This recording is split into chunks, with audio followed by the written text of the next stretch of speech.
Ahí tenemos efectivamente otro de los grandes problemas sin resolver de la astronomía, de esos que mantienen insomnes a los astrónomos. Y el de hoy es muy sencillo. Consiste en por qué las estrellas explotan hacia afuera y no hacia adentro. y me explico. A ver, una explosión, por definición, tiene que suceder hacia afuera. Hacia afuera. ¿Verdad que sí? Sí. Y un globo, por ejemplo, explota cuando la presión del globo supera a la capacidad que tiene el propio plástico, la propia goma de contener la presión. La tensión. ¿Vale? Sí. Una persona explota cuando tiene tal tensión interna que tampoco su propia psique es capaz de mantenerla, ¿verdad? Pues igual. De comer demasiado, no comáis tanto, no comáis tanto. Bueno, pues curiosamente las estrellas pasa lo contrario. Las estrellas explotan cuando colapsan, cuando se derrumban sobre sí mismas. Y uno lo que podría pensar es que, oye, cuando una cosa se derrumba sobre sí misma, cuando un edificio se cae, no explota inmediatamente después de caerse, sería terrible. Sí. Bueno, pues las estrellas lo hacen. Mira, por eso le faltó a la película de los Monty Python, El sentido de la vida, explotaba para afuera. Tendría que haber buscado algo Cierto. para El señor efectivamente explotaba hacia afuera. Sí, pero eso era normal. Pues la presión de los alimentos que ingirió no fue inferior a la capacidad retentiva de su propio organismo. Bueno, pues nos tendrá que decir por qué es un enigma que implosionen. ¿Implosionen sería? Explosionen. O sea, lo lógico sería que implosionaran y ya está, y se hicieran un gurruñito, sí. Pero no se hacen gurruñito, revientan. Además, con una fuerza inusitada.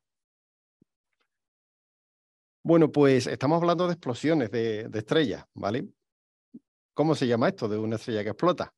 Pues se llama, niños. Bueno, la mayor de todas es una supernova. supernova. Efectivamente, la supernova.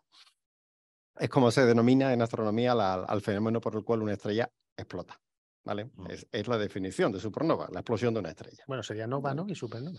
Sí, no. Lo que pasa es que la nova no es exactamente una explosión, o no tiene por qué ser una explosión violenta como la supernova. Vale. ¿Bien? Los modelos, los mecanismos de ambos fenómenos son sustancialmente distintos. Es decir, una supernova no es una nova grande. Sí, no son fenómenos porque distintos. los fenómenos son efectivamente distintos.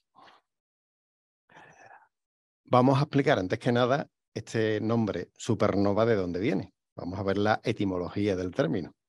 Pues sabemos que somos un programa de astronomía, pero que nos encantan las humanidades. Pues vamos a hacer esta pequeña digresión filológica para ver de dónde viene el término supernova. Entre las letras y la ciencia no hay pared. Ya lo creo. Es fluido. Muy bien, pues en este término medio fluido entre las ciencias y las letras, podemos decir que el término supernova procede del latín y procede de dos términos, super y nova. Super es un adverbio que significa por encima de, y nova es un adjetivo que se enuncia novus, nova, novum, y que significa nuevo, nueva o nueve. Y es que el latín tiene muchas cosas buenas, y una de ellas es que es muy inclusivo. Sí. En latín, para empezar, no hay dos géneros. El latín no es binario, patriarcal, como el español. No, por Dios. En latín tenemos el género masculino, el género femenino y el género neutro. Y además, los adjetivos no se enuncian solo en masculino, sino se enuncian con los tres géneros. Mientras que en español tenemos, buscaríamos en el diccionario, ¿no? Nuevo. En español tú buscas nuevo y aparece nuevo. Y punto. Adjetivo, etcétera, etcétera. Aunque sabemos que ese nuevo también designa el femenino mediante el sufijo a, con lo cual es nueva. Bien. Pero la forma de buscarlo en el diccionario es nuevo. En latín, en cambio, un adjetivo se enuncia con los tres géneros. Se dice novus para el masculino, nova para el femenino y novum para el neutro. Con lo cual sería perfectamente lícito decir algo parecido a todos, todas y todes. Pero el latín viene ya de fábrica preparado para ello, sin tener que violentarlo. Bueno, pues como es el latín stella, estrella, es femenino, de ahí viene nova. Nova es una estrella nueva, una nueva estrella que aparece en el cielo. Y cuando esta estrella nueva es particularmente brillante, pues la llamamos supernova. Un término que empezó a utilizarse, bueno, es relativamente reciente en el tiempo. Empezó a utilizarse en los años 30 del siglo pasado, en los círculos académicos, para distinguir la supernova de la nova, precisamente, en razón de la diferencia en su mecanismo de formación. Bueno, pues ya que tenemos centrado el tiro, ¿no?, y sabemos lo que es una supernova, al menos etimológicamente, vamos a ver cuándo se produce esta explosión, ¿no? ¿Qué condiciones tienen que darse para que una estrella reviente? Pues veréis, hay básicamente dos escenarios. Una involucra a un tipo de estrella que se llaman enanas blancas, ¿no?, que como su propio nombre y adjetivo indican, son pequeñas estrellas de color blanco. Y estas enanas blancas son unas estrellas degeneradas. Se llaman degeneradas no porque su comportamiento sexual sea escandaloso, ¿no?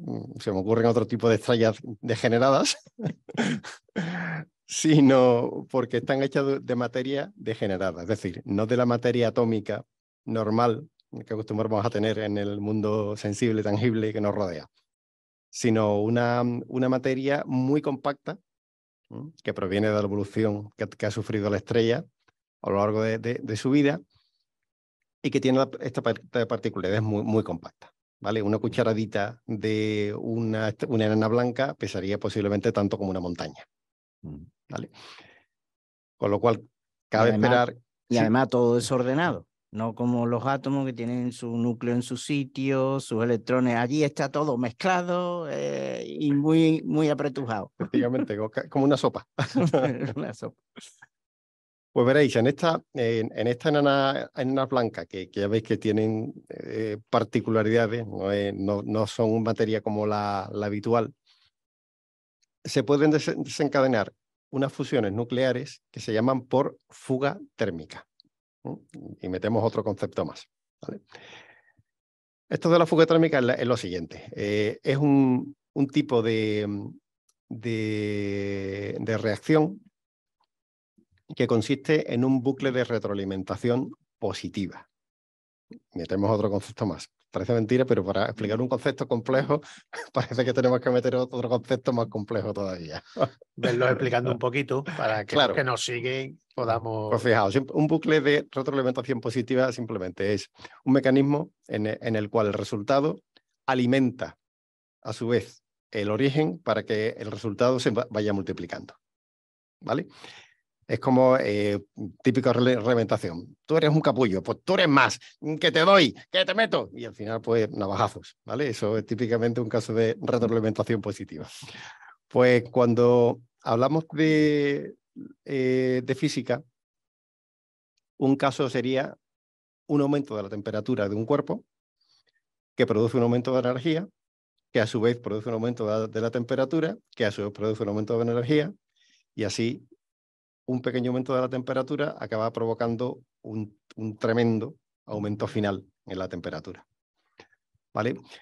Pues esto es lo que pasa en las enanas blancas mediante este proceso de fuga térmica que acaba generando una enorme temperatura que provoca una reacción nuclear de fusión, ¿vale? ¿Y cómo se produce esto? Por verlo, digamos, visualmente. Pues normalmente lo que tenemos aquí es que junto a la enana blanca hay una compañera, una estrella binaria. Y es muy común en la evolución de las estrellas que dos estrellas que forman un sistema binario evolucionen, pasen por las diversas fases de su evolución estelar, pero no necesariamente al mismo tiempo. De forma que la estrella más vieja de las dos, o la más masiva, puede acabar alcanzando el estado de enana blanca, mientras que su compañera está en una fase anterior. Y esa fase anterior puede ser frecuentemente es la de gigante roja. ¿Vale? Si tenemos una gigante roja y una enana blanca, las dos girando alrededor una de otra. Bien. Pues, ¿qué es lo que pasa cuando están suficientemente cerca una de otra? Pues que la materia de la gigante roja, la grande, ¿eh?, es robada por la enana blanca. Y se produce una espiral de materia que sale de la enana roja, va girando alrededor de la enana blanca hasta que finalmente cae sobre la enana blanca. ¿Qué conseguimos con esto? ¿Qué es lo que pasa? Pues que ese material va cayendo, se va incrementando la masa de la enana blanca, y cuando la masa alcanza un determinado nivel, se produce un colapso. La estrella no es capaz de soportar tanta masa y se produce una fusión nuclear, que es la que desencadena la explosión al final. ¿Vale? Esto dicho sucintamente y de forma resumida. Otra causa posible, cuando no son sistemas binarios, como en este caso, puede ser también por una colisión estelar. ¿Bien? Es decir, no por una acreción constante de material de la estrella grande sobre la pequeña, sino dos estrellas similares, que giran tan cerca una de otra que acaban fusionándose. Y esto a su vez produce pues, que la masa común o de la que más masa adquiere supere un cierto límite, produzca el colapso y de ahí la explosión. Vale, este sería uno de los dos escenarios en los cuales se producen las supernovas, ¿vale? El que básicamente tiene como protagonista a las enanas blancas. Hay otro cuyos protagonistas es todo lo contrario, no estrellas pequeñitas, sino estrellas inmensamente grandes, estrellas muy masivas, ¿vale? Estrellas muy masivas que cuando alcanzan las últimas fases de su evolución estelar, cuando ya son muy viejecitas, les pasa algo similar a lo que hemos visto con las enanas blancas cuando absorben materia. Sufren un colapso gravitacional. Son tan grandes que la materia que conforma la estrella colapsa sobre sí misma y una vez más produce una fusión nuclear que desencadena una explosión.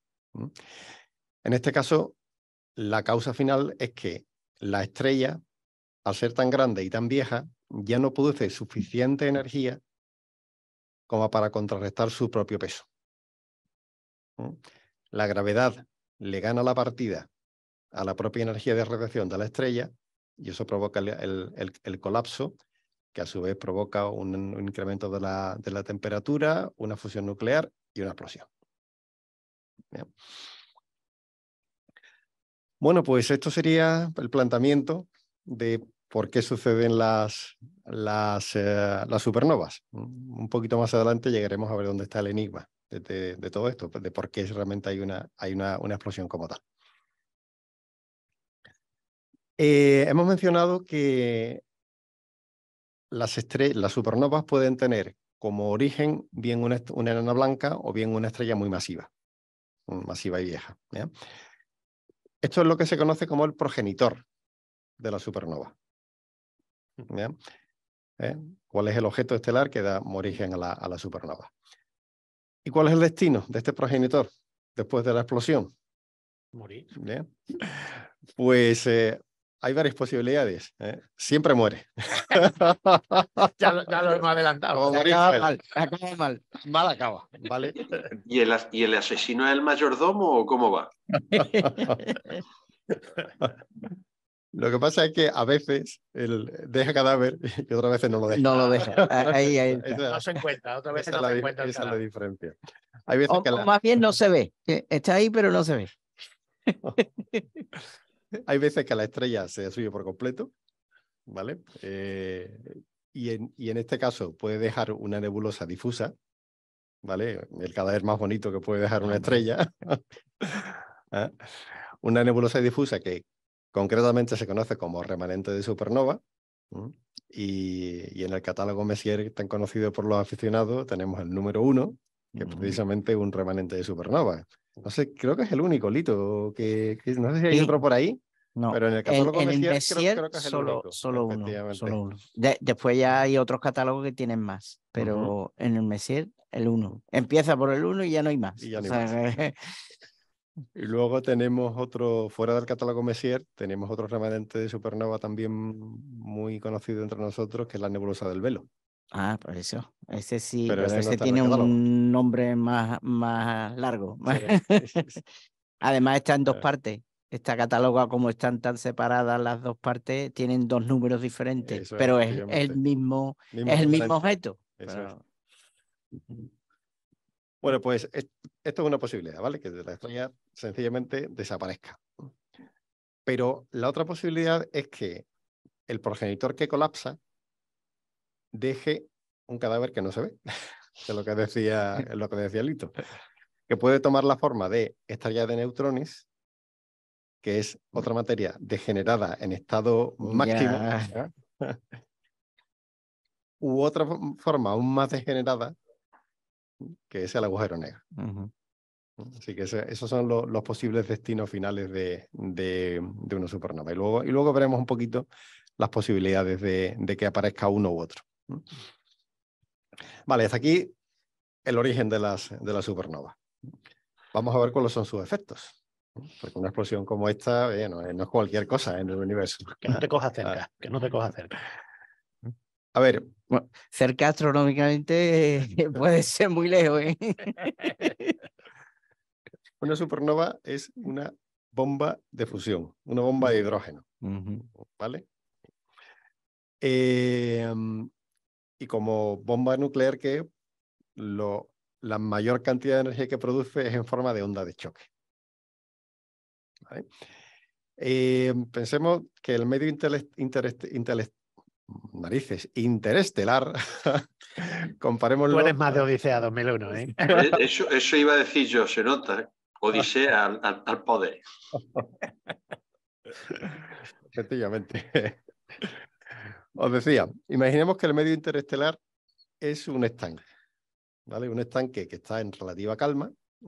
A lo mejor cuando nos fijamos en detalle, pues hay a lo mejor algún insectito que se mueve y produce unas pequeñas ondas.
Pero si tenemos una supernova en el medio interestelar, esto sería como en un estanque tirar una piedra de 1,5 metros. O sea, el caos que causa una supernova en todo el espacio interestelar que la rodea es brutal. Tan brutal que las supernovas normalmente son el desencadenante, el mechero, que da lugar a nuevas estrellas. Esas ondas de choque producen tal densidad en las nubes de gas circundantes que pueden dar lugar a que esa densidad genere protoestrellas que acaben dando lugar a futuras estrellas. Así que las supernovas son uno de los principales medios de creación, de formación de nuevas estrellas. Yo comparo el fenómeno de la supernova con, por ejemplo, lo que tenemos en la Tierra del vulcanismo. Si te pilla el vulcanismo cerca, está tieso, pero al final el vulcanismo crea vida. Pues si te pilla una explosión de supernova cerca, no la cuentas, pero causa vida porque después crecimiento, en este caso de estelar, si te pilla lo suficientemente lejos. O sea que es una analogía muy curiosa, pero sí, crea nueva formación. Interesante.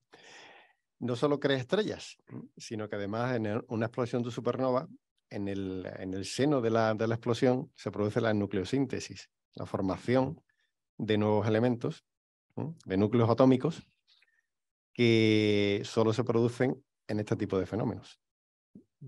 Básicamente, el universo primigenio estaba compuesto, pues, hidrógeno casi en su totalidad y un poco de helio. El resto de elementos, entre ellos los que nos forman a los seres humanos, fue sintetizado en explosiones de supernova. Y otro fenómeno también asociado a la supernova son los rayos cósmicos, que pueden viajar distancias inmensamente grandes en el universo y pueden acabar alcanzándonos procedentes de galaxias enormemente lejanas. Así que son todo un terremoto, todo un volcán, toda una enorme piedra en el seno de un estanque.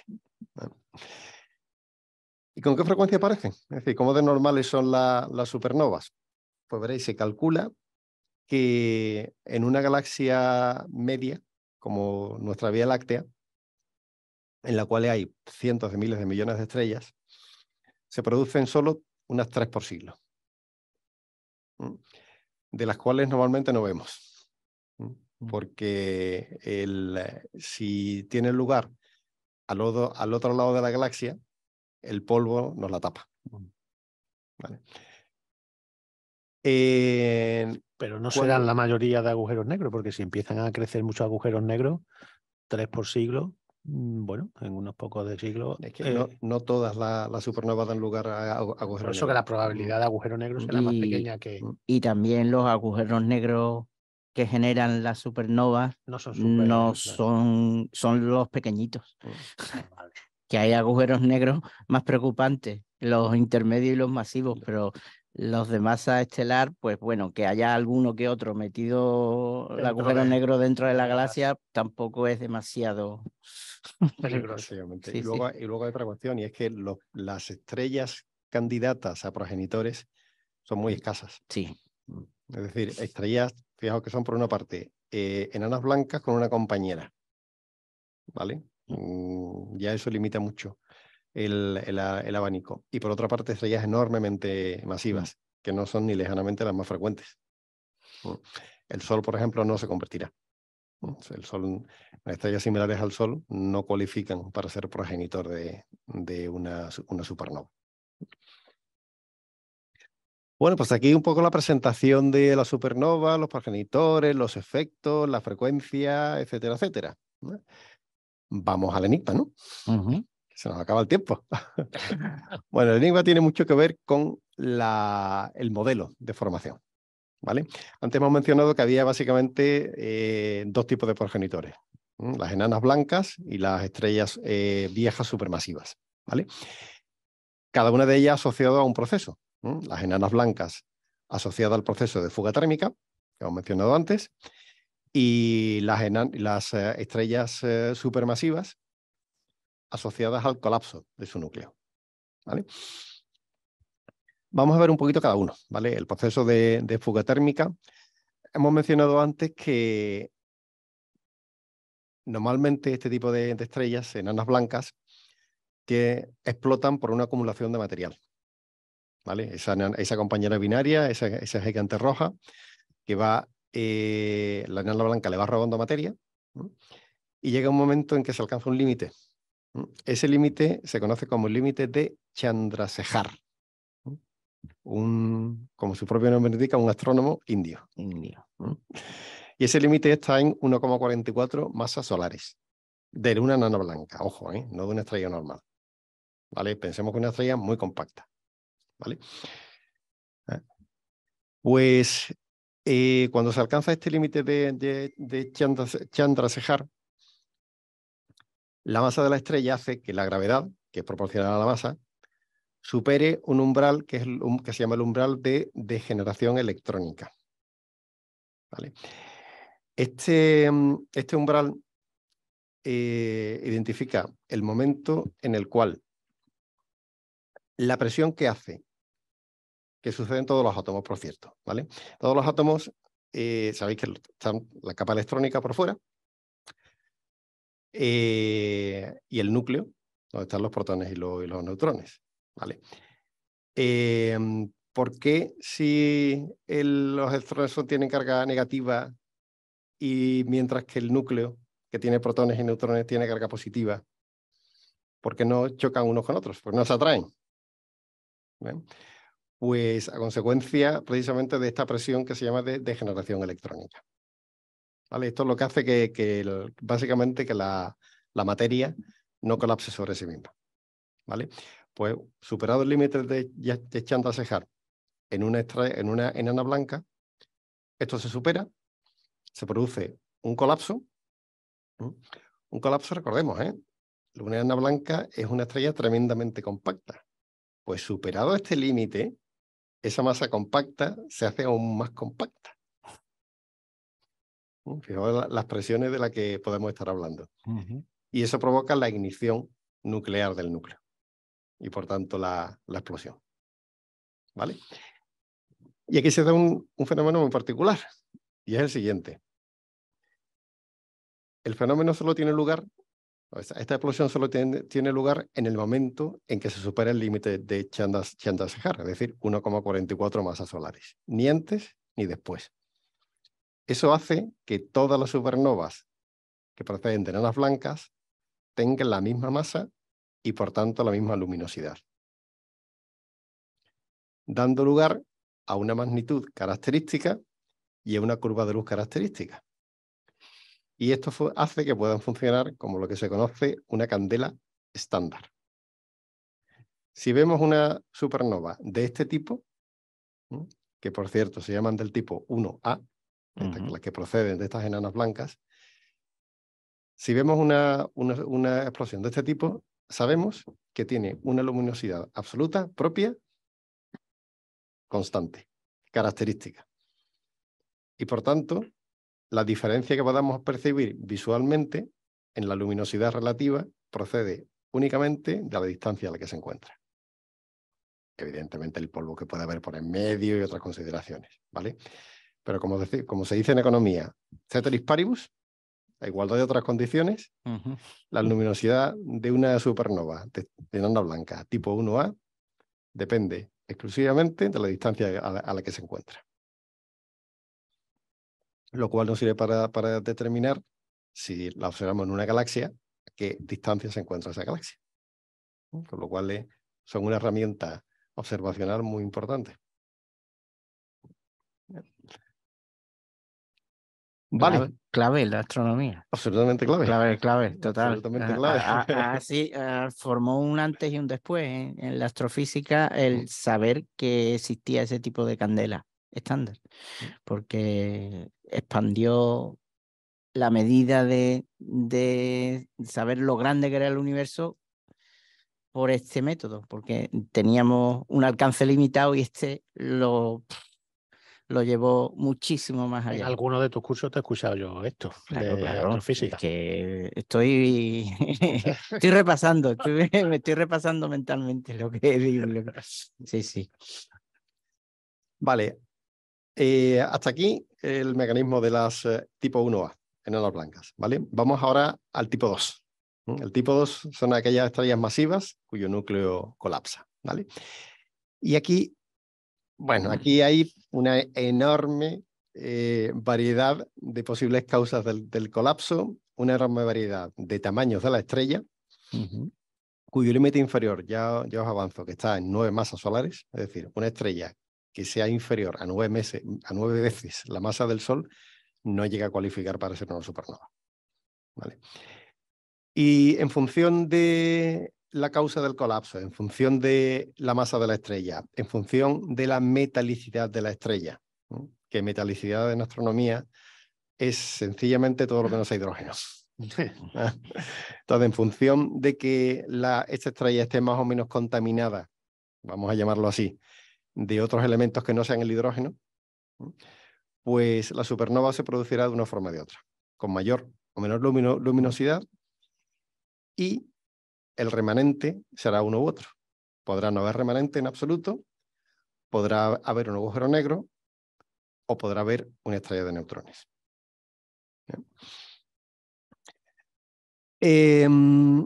Vamos a centrarnos en la causa más común del colapso, que es el colapso del núcleo de hierro. ¿Vale? Hay otros, ¿vale? Los menciono para que veáis los friki que resultan. ¿Vale?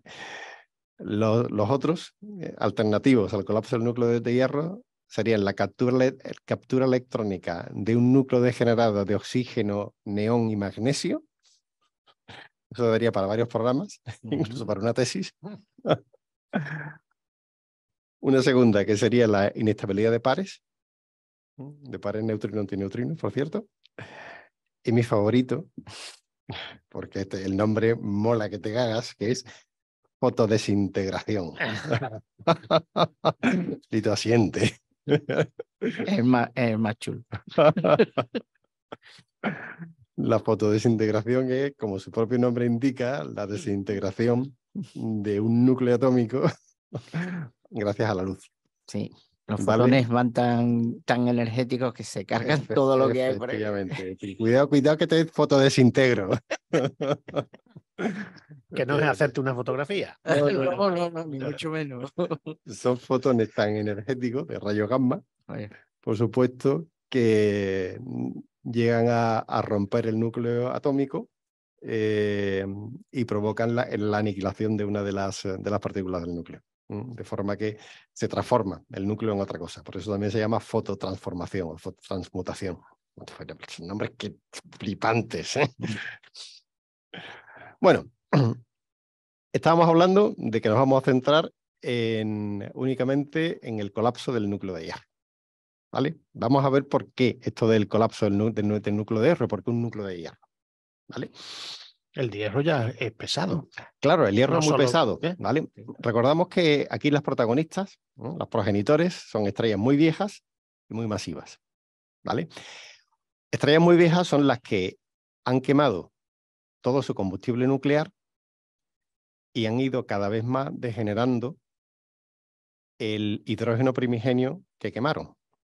Es decir, han quemado el hidrógeno que se ha convertido en helio. Han quemado después el helio que se ha convertido en carbono. Han quemado el carbono que se ha convertido en neón. Neón que se ha convertido en oxígeno. Oxígeno que se ha convertido en silicio.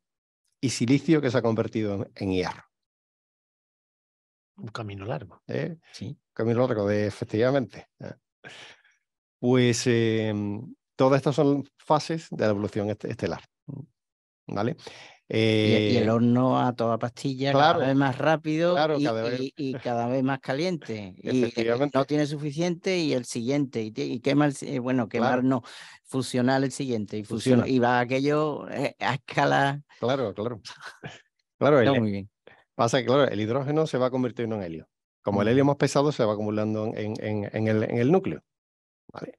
Según se va consumiendo, el núcleo se va haciendo cada vez más compacto, el helio. Y los demás que quedan van hacia afuera, ¿no? El hidrógeno Sí, queda, claro. va en capas Eso es lo posteriores. que estaba explicando. Eso es lo siempre que hay estaba restitos, explicando. sí. Es como, se forma como una cebolla, con diversas capas y al final un núcleo de hierro, ¿vale? Porque claro, al quemarse cada uno de ellos, la energía en principio es inferior. Eso provoca un colapso del núcleo, se hace más compacto, lo que a su vez eleva la temperatura y provoca que se puedan quemar elementos más pesados hasta llegar al hierro, ¿vale? Y esto, como dice Lito, cada vez es más rápido. De forma que cuando llegamos al hierro, si todavía queda suficiente hierro y tenemos toda la presión de las capas exteriores de la estrella sobre el hierro, puede ser que el núcleo de hierro solo alcance el límite de Chandrasekhar. Y se produzca la misma reacción que vimos en la enana, blanca. Solo que en este lugar, en este caso, no afecta a toda la estrella, sino afecta al núcleo de hierro de la estrella, ¿vale? ¿Qué pasa con ese núcleo de hierro que sufre ese colapso? Pues el colapso tiene lugar a una velocidad brutal. Tan brutal como 0,23 C. Es decir, el 23% de la velocidad de la luz. Son muy rápidos. Pues bien, la parte interior del núcleo de hierro se compacta hasta llegar a producir neutrones, ¿vale? La física, la mecánica cuántica explica que cuando hay una altísima presión, hay principios de la mecánica cuántica que, bueno, no diría dejan de cumplirse, pero digamos que no pueden, dejan de entrar en funcionamiento a consecuencia de la densidad. Se comprimen en neutrones y eso provoca que el material vaya rebotando. ¿Vale? Rebote, sí, ¿vale? Pero esto lo que hace únicamente provoca una onda de presión en el seno de la estrella, ¿vale? No es una explosión, ¿vale? Es un rebote, efectivamente, del material que va cayendo contra este núcleo que ya está hecho de neutrones, sumamente compacto, pero no es una explosión, simplemente es un rebote en el interior de la estrella. Y llega un momento, de hecho, en que, pensar las presiones que hay ahí, esa onda de presión, llega un momento en que llega a bloquearse. No es una explosión ni mucho menos, ¿vale? Y aquí está el misterio. Y aquí está el misterio. Por algún motivo, algún mecanismo que todavía no se conoce bien, esa onda de presión que ha ido propagándose y frenándose progresivamente en el interior de la estrella, se revigoriza y da lugar finalmente a la explosión de la supernova. Ya os digo, aquí está el misterio. Bueno, ¿vale? si rebota es normal que pueda explotar, ¿no? Sí, pero es un rebote que se va frenando poco a poco. O sea, es un rebote que llega a frenarse antes de escapar de la estrella. Antes de llegar a la superficie de la estrella, sí, esa onda de presión se ha ido frenando relativamente. Si rebota para adentro, ¿no? Rebota hacia afuera. O sea, ya está rebotando para afuera. Ya está rebotando hacia afuera, efectivamente. Está rebotando hacia afuera, se para, pero por algún mecanismo que aún no conocemos en profundidad, aunque hay varios candidatos, vuelve a tomar fuerza, se revigoriza y da lugar a la explosión de la supernova. Y al final lo que queda es únicamente un núcleo de material regenerado que, en función de las características de la estrella, puede ser, como hemos visto, una estrella de neutrones o bien un agujero negro. ¿Vale? El proceso que parece ser un candidato de cierta firmeza a esta revigorización de la onda de choque para producir la explosión, se llama calentamiento por neutrinos. porque los neutrinos juegan un papel fundamental Ujú. en las supernovas. De hecho, un gran porcentaje de la energía gravitatoria que la estrella pierde se convierte en energía cinética llevada por los neutrinos. Imaginaros la cantidad de neutrinos que tiene que soltar, porque el neutrino pesa Nada, nada y nada, menos nada. y se lleva un montón de masa Efectivamente. de ahí. O sea que la cantidad de neutrinos que suelta es brutal. ¿Y eso es lo que arrastra la masa? No, que esa pérdida de masa se hace las cuentas y sale que ha perdido masa. ¿Y dónde están? Pues en la materia normal no, se ha ido en los neutrinos que han salido a toda pastilla, pero a toda pastilla. Curiosísimo, calentamiento por neutrinos. Esa onda de choque que tiende a frenarse, la energía producida por los neutrinos, de alguna forma, que evidentemente no estamos en condiciones de explicar en este momento, de alguna forma el calentamiento de los neutrinos es el que provoca esa revigorización de la onda de choque que acaba dando lugar a la enorme explosión de la supernova. Como tantos misterios de la astronomía, no son tan sexys como parece cuando los expresas. Pero es cierto que si el enigma es por qué las supernovas, por qué las estrellas explotan hacia afuera, el motivo es este. O sea, una estrella realmente aunque genera el colapso genera una onda de choque, esa onda de choque es insuficiente para explicar la explosión. Es el mecanismo de la explosión lo que aún está pendiente de determinar, como siempre, con suficiente seguridad. Bueno, los físicos podrán pensar lo contrario, pero la persona normal lo que piensa es que explota, no que va a ser lo contrario, ¿no? O sea, que tú estás planteando el enigma de por qué explota y debería de no explotar. En cambio, lo que pensaría cualquier persona que no conozca la física es que tiene que explotar, ¿no? O sea, a ver, sí, todo depende de, bueno, hasta qué punto conozcas el mecanismo. ¿Sabes? Claro, no, digo sin conocerlo, si tú, con lo que tú has contado, parece que al final el término es voy a explotar. Sí, lo que pasa es que sabemos que sí, que hay efectivamente hay una explosión, pero bueno, como el mecanismo se basa precisamente en un colapso, sí, sería lo eso contrario. es lo que resulta efectivamente paradójico. Sí, sí.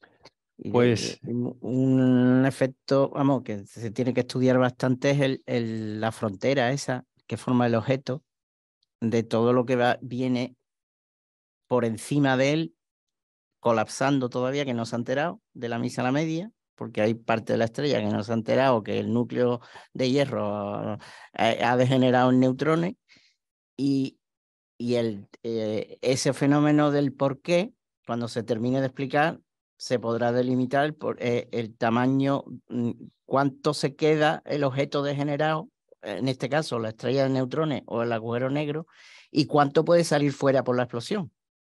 Porque en la frontera el objeto compacto se queda, por la explosión no se pierde y se queda aquello vacío. El objeto degenerado se queda, ya sea con la masa suficiente para generar un agujero negro o como estrella de neutrones. Entonces, ¿qué material llega, rebota y sale como una explosión al uso? ¿Y qué material es incapaz de salir y se queda como dentro del objeto compacto?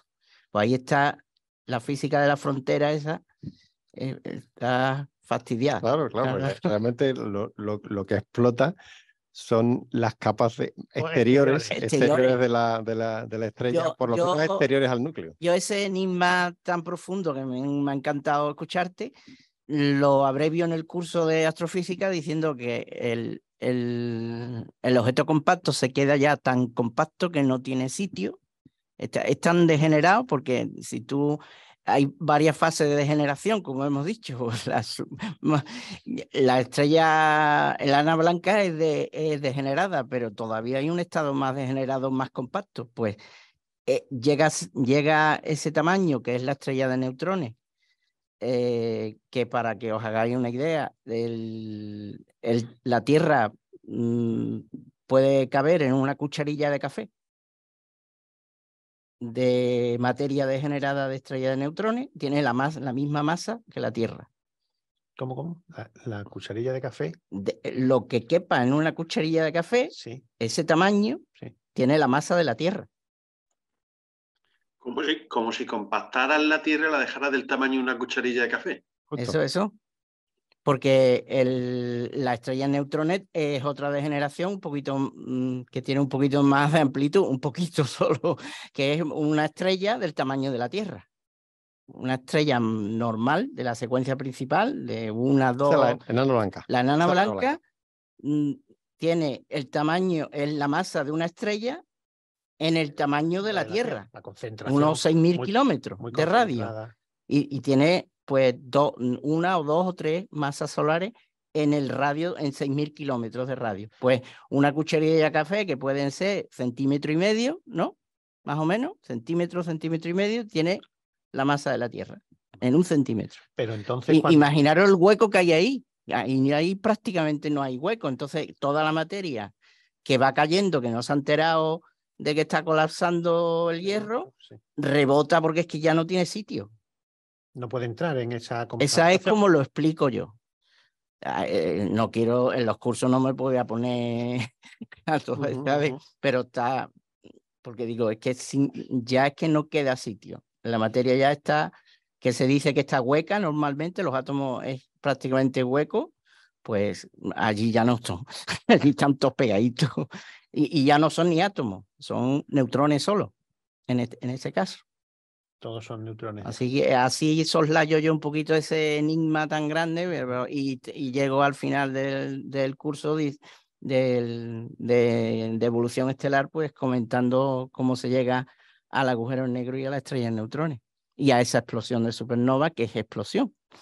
Pero la frontera ahí estamos. Sí. Bueno. No, la duda es que si se está todo haciendo más pequeño, concentrando, va quedando poco de fuera, ¿no? ¿O no? ¿O es que queda mucho material todavía fuera, que es el que expulsa y no se puede concentrar más?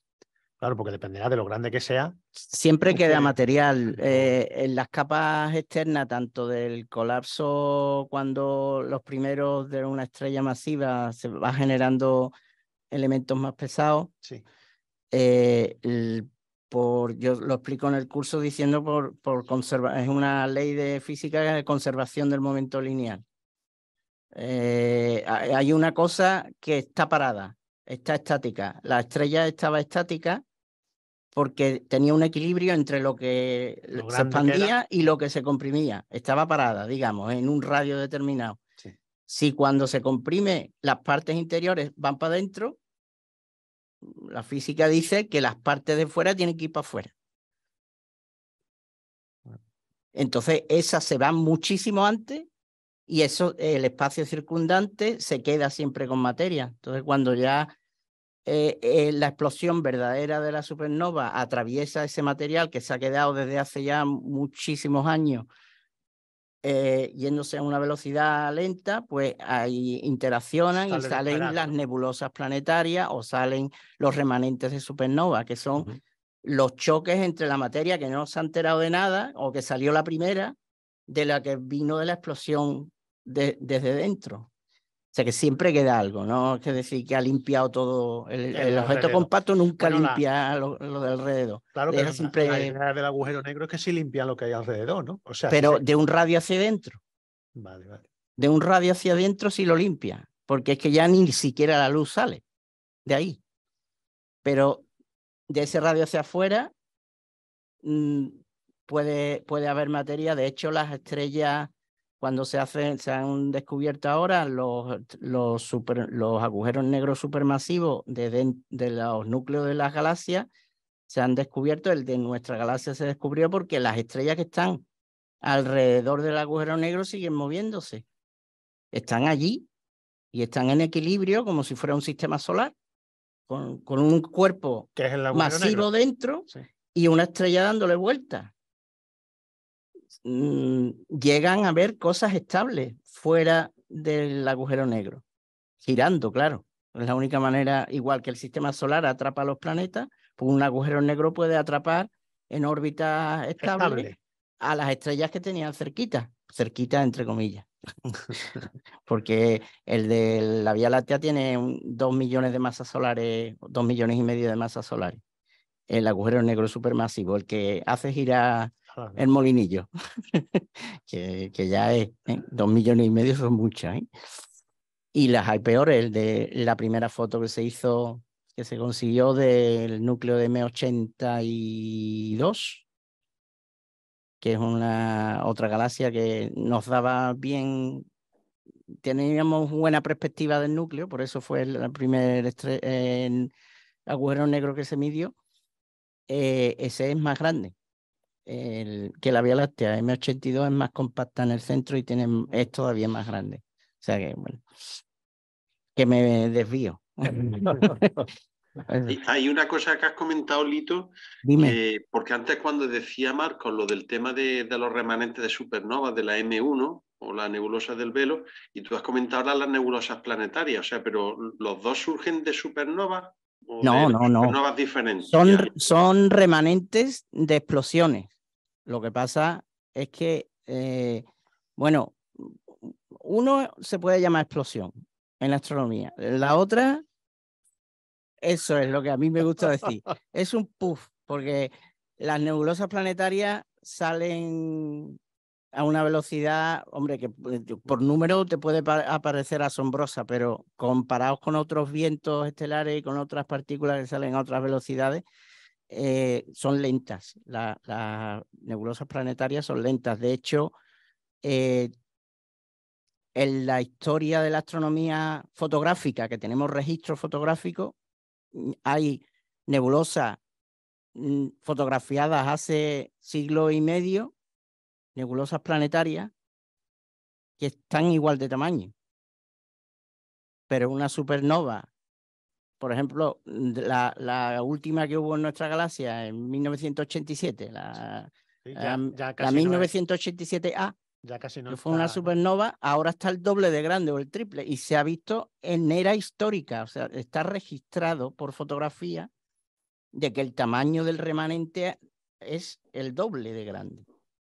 Eso no se nota en las planetarias, lo que quiere decir que los vientos de explosión que hay comparado una nebulosa planetaria, que es el remanente de una enana blanca, a una remanente de supernova, que es el remanente de una estrella de neutrones, varía muchísimo. La escala de velocidades es brutal. Y tenemos registro de que el cangrejo, por ejemplo, M1 está mucho más grande de las primeras fotos, o esa en 1987A, o otra, la de Casiopea, también muy famosa, Casiopea A también. Hay registro fotográfico de cómo se mueve, y se mueve en a escala que lo percibes. Humana, o por lo menos humana, o por lo menos de una generación o dos. Pero es que las planetarias están con el mismo tamaño desde hace siglos. A esta distancia estamos hablando, ¿eh? Claro. Las supernovas son verdaderas explosiones violentísimas. Sí, sí. Mientras que las nebulosas planetarias son gas, las capas externas que van escapándose lentamente como consecuencia de la conservación del momento lineal que tú comentabas. Entonces son procesos completamente distintos. Y energías implicadas con colores diferentes, porque hay intercambios de energía diferentes. No es lo mismo el brillo o los restos que tú puedes fotografiar de una planetaria, que tiene que cuando se le ve en el espectro lo que aparece es muy distinto a lo que aparece en un remanente de supernova. Y hay, aparte de elementos pesados, que hay otro enigma, que no sé si es enigma, pero bueno, los elementos más pesados que el hierro, hay un mecanismo de generación en la explosión de supernova. porque el propio núcleo de la supernova solo llega a generar hierro. Y el hierro que tenemos ahora es que ha salido antes de la explosión de supernova, porque cuando el núcleo ya se convierte en estrella de neutrones, ya no es ni hierro, ni sodio, ni oxígeno, es neutrones apegotonados. Se acabó, es degenerado. ¿Por qué tenemos hierro? O porque tenemos uranio o plutonio, aunque o todos los elementos más allá del 56, que es el peso del atómico del hierro. ¿Por qué están en el universo? Por la explosión de supernova pero hay un mecanismo que lo genera, porque la estrella de por sí solo ha llegado a generar hierro. Muy bien. Y eso sería... Sería un enigma interesante, el enigma de la nucleosíntesis. Pero bien. de elementos pesados. La nucleosíntesis del carbono, del oxígeno, está ya establecido. No sé si habrá grietas, pero... No, pero mucho mejor, nucleosíntesis de elementos pesados.